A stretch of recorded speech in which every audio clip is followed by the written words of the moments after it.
Montana Territory, 1879, the wind tore across the high plains like it had a grudge, kicking dust over the town of Red Elk, as Eleanor Daven stood in front of the church doors, clutching her shawl tight against her shoulders.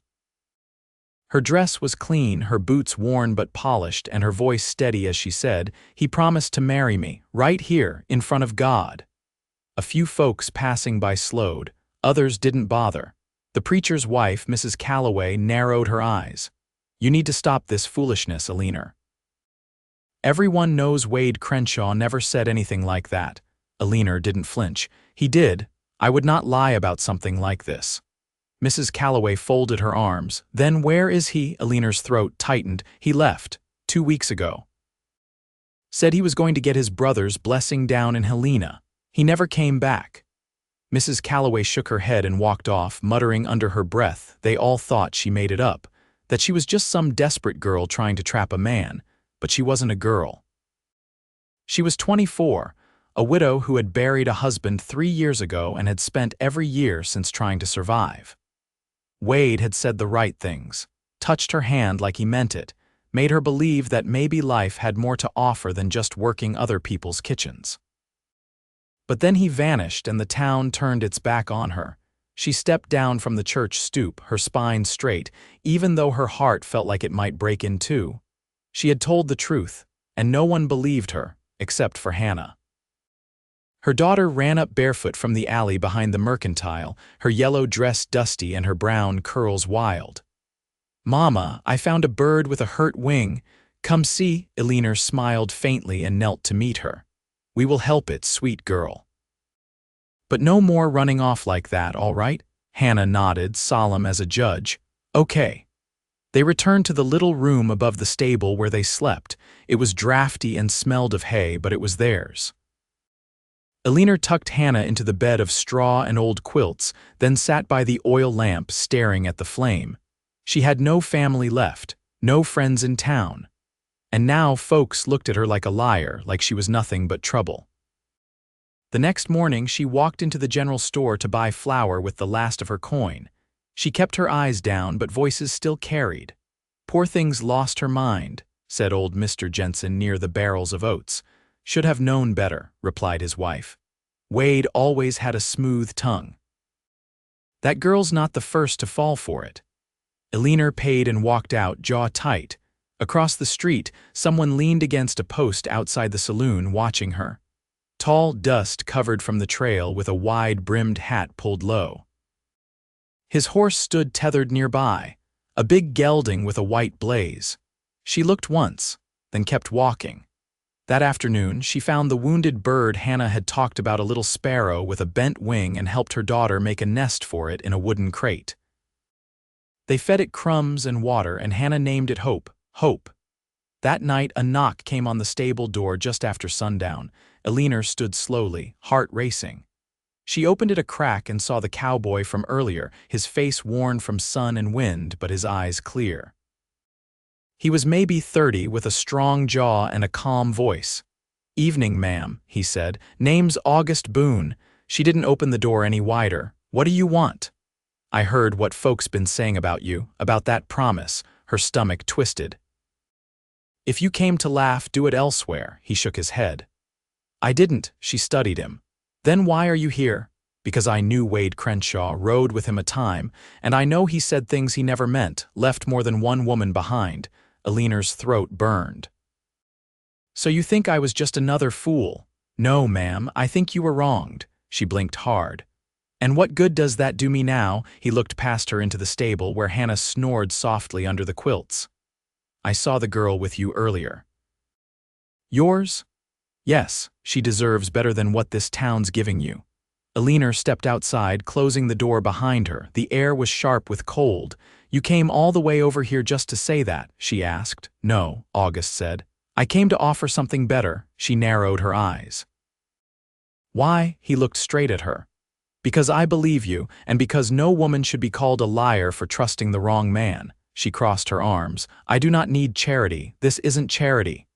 "Then what is it?" He stepped closer, voice low. "It's me saying, you deserved that promise." And if he could not keep it, maybe someone else can, her breath caught in her chest. You do not even know me, she whispered. He nodded. Not yet, but I'd like to. She stared at him, heart pounding. There was no mockery in his face, just quiet certainty. Inside, Hannah stirred. I should go, August said, but I will be back tomorrow if you will let me. Eleanor nodded slowly. All right.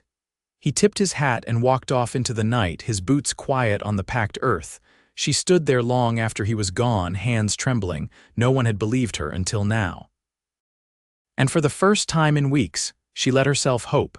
The morning broke pale and cold, the kind of chill that bit into wood and bone before the sun had a chance to soften it. Eleanor pressed her hand to Hannah's forehead, warm, but no fever, and eased off the quilts. The bird nestled in its crate gave a faint flutter but made no sound. She dipped water into a tin cup, left it beside her daughter, and stepped into the yard behind the stable. The frost had dusted the dirt silver. Her boots left sharp prints as she walked to the pump. The handle creaked, stiff from the night's freeze, but water came steady and clear. She rinsed her hands, face, and neck. The cold stung, but it woke something in her, a thread of steadiness she hadn't felt in weeks. August Boone arrived just as the sun cleared the rooftops. He didn't knock this time, just waited by the fence with a wrapped bundle in his hand. A threadbare scarf trailed from his coat pocket, the edge worn near through. You eat yet? He asked when she approached. She shook her head. Then you will now. He passed her the bundle, still warm, wrapped in cloth. The widow who runs the boarding house owed me a favor, biscuits and salt pork. I didn't ask you to, I know. She ran her fingers over the cloth, then opened it. Steam curled up, rich and sharp with pepper. Her stomach growled before she could stop it. Thank you, she said quietly. August rested a hand on the fence rail. You pick up any work? She shook her head again. Mrs. Lyle said her cook won't take me back, said too many customers asked questions. His jaw tightened. That's cowardice. It's red elk, she said, not bitter, just tired. You fall out of favor, you fall all the way. He looked toward the shuttered mercantile, then back at her. There's a ranch about 8 miles west past the Cottonwood Flats. They need someone who can cook steady for the hands. I was headed that way before I rode in here. She raised an eyebrow. You offering me a job? No, he said. I'm offering to take you there, introduce you, what they decide's up to them. I've got a daughter. I saw her, you'd bring her, they won't mind. She studied him. Why are you doing this? Because I made a promise, he said, voice quiet. And I meant mine.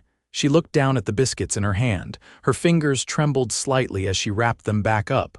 I can't just walk away, she said, not without knowing she's safe. Hannah, Eleanor nodded. And there's the bird. She won't leave it. He nodded once. Then we wait until it's strong enough to fly, then we go, she blinked. You'd stay until then, I'm not in a hurry, she crossed her arms. Most men don't stick around when things get complicated. I'm not most men. No smile tugged his mouth. He said it flat, without pride, just fact. Inside the stable, Hannah's voice lifted soft, lilting, a tune with no words. Eleanor turned toward it, then looked back at him. If you're going to keep showing up, she said, you might as well bring something for her next time. August nodded. She like books, only if they've got animals. I'll find something. She hesitated, then opened the stable door. You want to meet her? He stepped forward but paused at the threshold. Only if you want me to. Eleanor held the door wide. Come in. Inside, the lamp had been turned low and the crate had been moved closer to the window for light. Hannah sat cross-legged beside it, whispering to the bird while her small fingers tore crumbs into the palm of her hand. Mama, she said without looking up, I think Hope's feeling better. Eleanor crouched beside her. This is Mr. Boone. August crouched too but didn't extend a hand. It's nice to meet you. Hannah looked up. Are you the man who brought biscuits? He smiled faintly. I am. Then I think you can stay a little while. Eleanor met his eyes. There was something steady there, something quiet and solid like river stone. She didn't say anything more, but she didn't ask him to leave either. That night, after Hannah had fallen asleep, Eleanor stepped outside. August was sitting on a crate by the fence, mending a torn saddlebag with long, practiced strokes. She leaned against the post beside him. "You've got hands that know work. Been on the trail since I was 16. She looked at the neat line of stitches. "Always alone," he didn't answer right off. "Had a brother once, died in a winter camp near Laramie. After that, I kept to myself." She nodded. "That why you came to Red Elk?" "Came to settle a debt with a man who owed me pay. Turned out he'd already skipped town." "Wade Crenshaw," he nodded. "Told me he was heading south. Said he had unfinished business up here, but never said what." Eleanor's hand twisted around a loose thread on her sleeve. "He told me we'd be married before the snow." August's voice was quiet. "He lied to me too." They sat in silence for a time. "Then he said, when we leave, we'll have to go slow. Hannah won't take to long rides." "I know. And it'll be cold at night. Might need to stop at the old mission house by the river." "I remember it. Still has a roof, last I saw." She nodded slowly. "All right." He tied off the stitch, packed the needle away, and stood. "You should sleep." "I will." He started to turn, then paused. "Eleanor," she looked up. "I know I didn't make you any grand promises like he did, but I'll keep the ones I make." "That's the difference." She didn't answer, just watched him walk off into the dark, the sound of his boots fading into the hush of the night wind. Inside, the bird stirred in its crate. Outside, frost gathered again on the fence rail. And for the first time in a long while, she didn't feel alone. 3 mornings later, the sparrow flew. It happened just after dawn, when the first rim of light touched the stable rafters and warmed the crate's edge. Eleanor had stepped outside to shake out linens, and when she returned, Hannah stood barefoot in the straw, arms high, watching the bird vanish through a crack in the wall. "She didn't even say goodbye," the girl whispered. "She knew it was time," Eleanor murmured, brushing a curl from her daughter's cheek. That afternoon they packed. Not much to take: a patched wool blanket, a sack of dried apples, a tin cup, and a second-hand bonnet for Hannah. Eleanor folded the spare dress she'd mended by hand and tied it with twine. August arrived as the last of the sun reached the hayloft window, leading a pack mule alongside his horse. Both beasts were brushed and saddled, their coats glinting with the luster of care. "You ride, Eleanor." "I can stay up. Not graceful, but I won't fall." August knelt to tie a small bundle behind the mule's saddle. "Hannah rides with me for now." "Safer." Eleanor watched her daughter climb onto the gelding without hesitation, small hands gripping the saddle horn like she'd done it 100 times. "She trusts you. She's got sense." Their route wound west, the trail narrowing into scrubland and low ridges. The wind had lost its bite, trading winter's teeth for spring's breath. They made camp just before twilight near a cluster of junipers, where a trickle of clear water ran shallow over smooth stone. August unpacked a skillet and set it over the fire while Eleanor laid out the blanket for Hannah to rest. "You ever been past the flats?" he asked as he stirred beans with a pine stick. "No, closest I got was Billings after my husband passed. Tried to find work, but they didn't want a young widow with a child. Hard year, they all were." He didn't answer right away. The beans hissed as they settled. "My mother died when I was 15, he said finally. "Left me and my brother with a man who drank himself blind most nights. I took off the first time he hit Charlie hard enough to leave a welt. Took us 2 days to reach the fort." Eleanor didn't speak, but her hands paused where she was folding Hannah's shawl. "Charlie was the reason I kept riding," August went on. "Every job, every town, I sent coin back. Then one winter, the letter didn't come. I rode north and found a marker in the snow." She looked at him. "You buried him, didn't have the strength. A scout from the mission did it. Said he'd prayed over him proper." Eleanor lifted a kettle to pour water into the tin cup. "And still you keep moving." "Because stopping never made anything easier." That night, she lay beside Hannah under the open sky, the stars sharp above them. August kept to the other side of the fire, eyes on the horizon like he was guarding the edge of the world. When the wind shifted and the flames leaned east, Eleanor opened her eyes to find him still awake. "You don't sleep easy, do you?" "Not in open country, old habit." "Ever think of settling down?" His voice was low. Not until now. She turned her face back to the stars, heart too full of questions to let the quiet pass undisturbed. In the morning, they reached the old mission house, its adobe walls sun bleached and quiet in the stillness. The bell tower stood empty, but the roof held, and the hearth inside had just enough ash to promise warmth if coaxed. August gathered kindling while Eleanor swept the floor with a pine branch. Hannah chased sunbeams across the flagstone. When the fire caught, Eleanor sat beside it, hands near the heat. "You promised to take us to the ranch," she said. "But what happens after?" August didn't look away from the flames. "I hadn't spoken it aloud, thought maybe it wasn't my place." "Say it now." He met her gaze.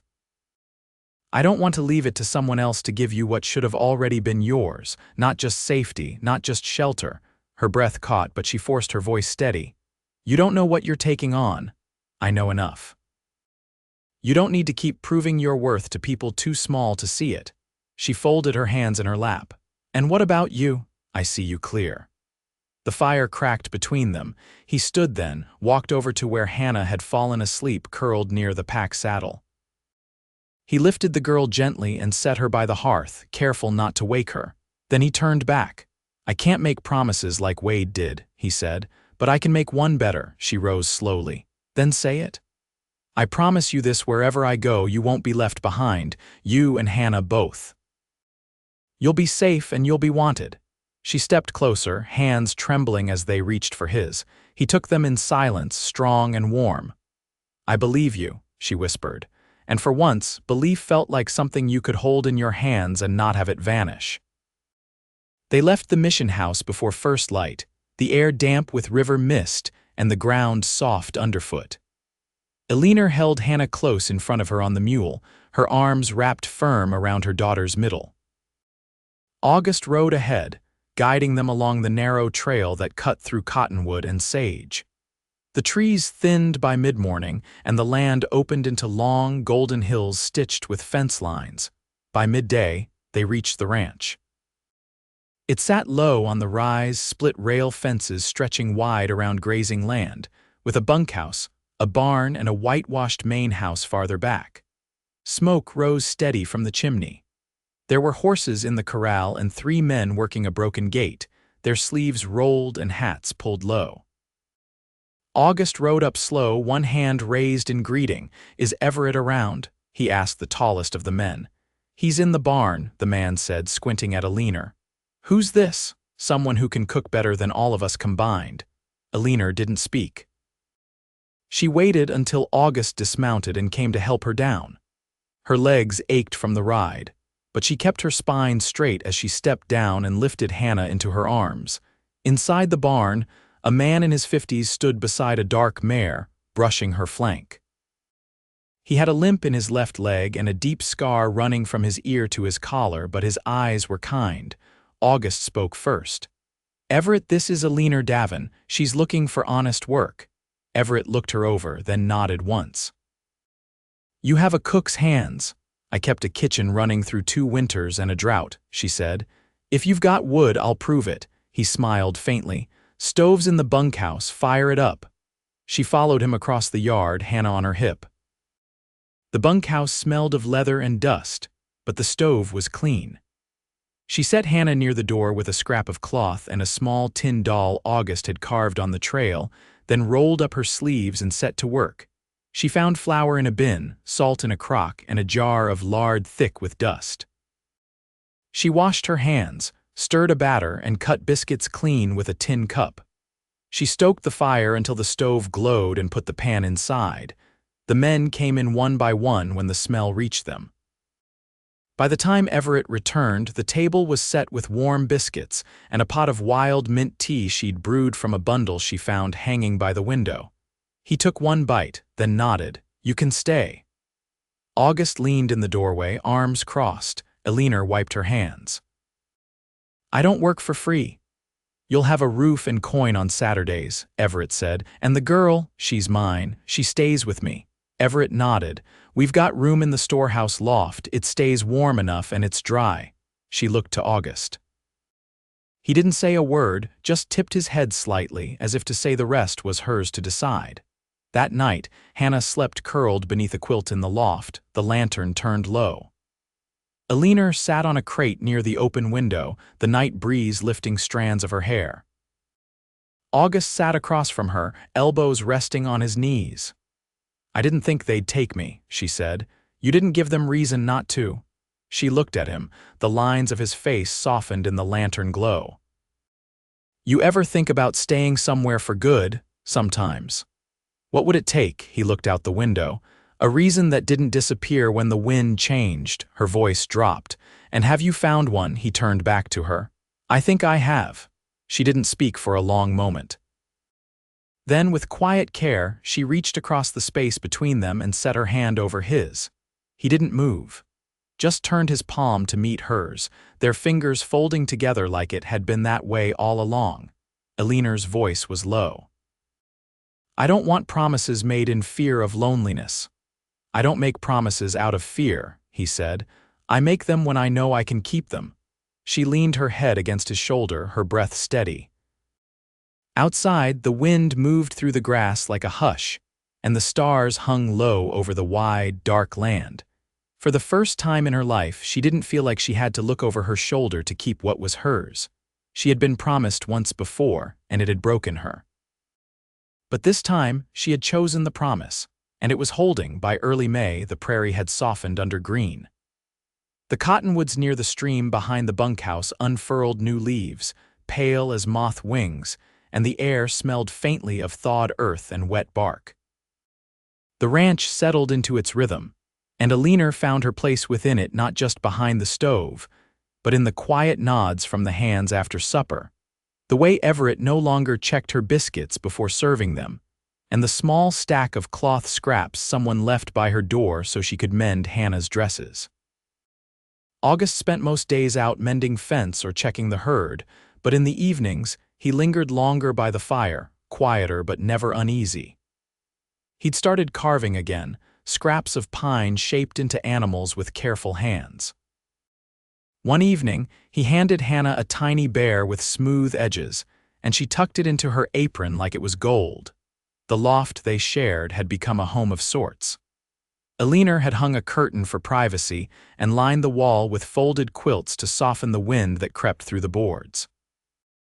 A shelf held a tin box of buttons and a dried sprig of sage Hannah had picked.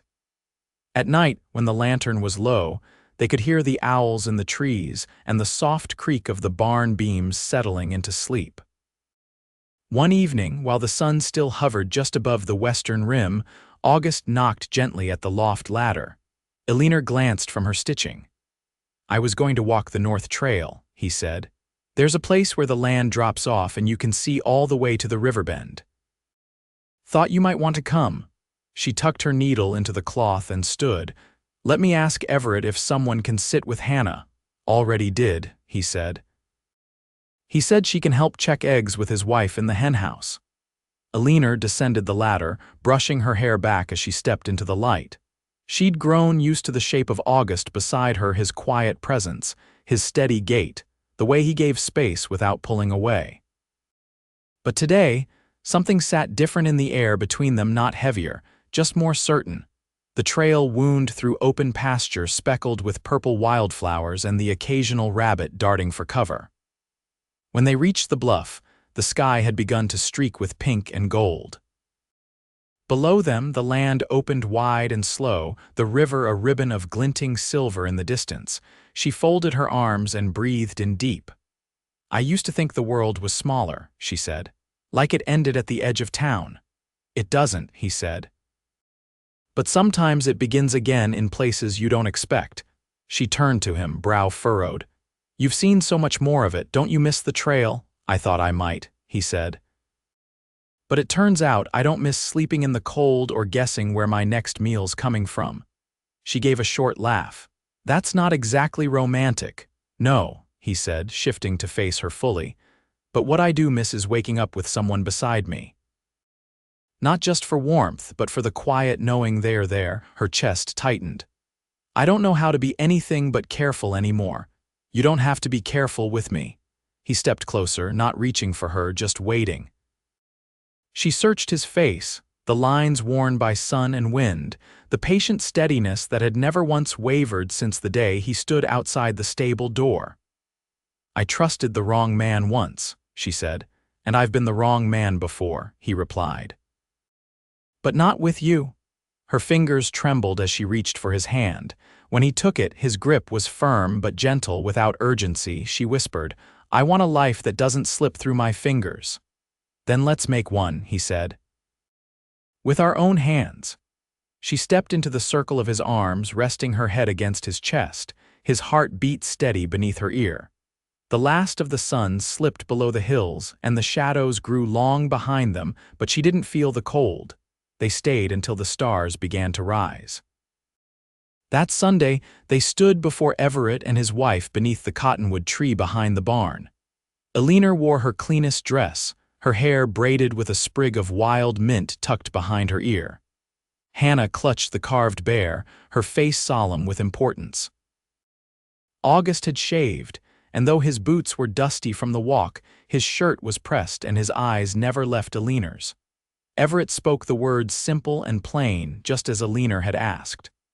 No fanfare, no crowd, just the sound of birds in the branches and the wind tugging at the hem of her skirt. When August said, "I will," he did so without hesitation. When she said, "I do," her voice didn't quiver. Hannah clapped once, fierce and small, and then wrapped herself around both of them. Later, they sat beneath the tree with plates of cornbread and roasted squash, and Everett's wife passed around a jar of berry preserves she'd saved for the occasion. The hands came by in twos and threes, each leaving a blessing or a smile.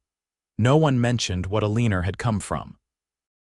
No one needed to. That night, they returned to the loft together. August hung his coat on the peg beside hers and stoked the fire until the coals glowed bright. Eleanor pulled the curtain closed and set the lamp low. Hannah slept soundly beneath her quilt, one hand curled around the carved bear. Eleanor laid her hand against August's cheek, her thumb brushing the line of his jaw. "I didn't think peace would ever feel like something I could hold," she said. He leaned into her touch. "You've earned it." She kissed him, then slow, certain, without fear. Outside, the wind rustled through the trees, soft as breath. Inside, the warmth of the fire and the rhythm of two hearts found their way to each other and held. The days that followed were full, not of ease, but of steadiness. Eleanor rose before the sun, made bread with her bare hands, and taught Hannah to read from a borrowed primer. August rode the fence lines and always came home before dusk. They shared meals, laughter, silence. Not once did she have to wonder where he'd gone. Come summer, they planted a small garden behind the loft. Carrots, onions, and one row of sunflowers for Hannah. The land yielded more than food, it gave them something to tend together. Autumn brought long evenings by the fire and a second carved animal, a fox, which August gave to Eleanor with no ceremony. She kept it on the shelf beside the dried sage. Years passed, slow and full. The trail never called him again. She never had to look over her shoulder. And Hannah grew tall under the same roof that had once been a place borrowed but became a place truly theirs. They built a life not out of promises but presence. And in that life, they stayed together always.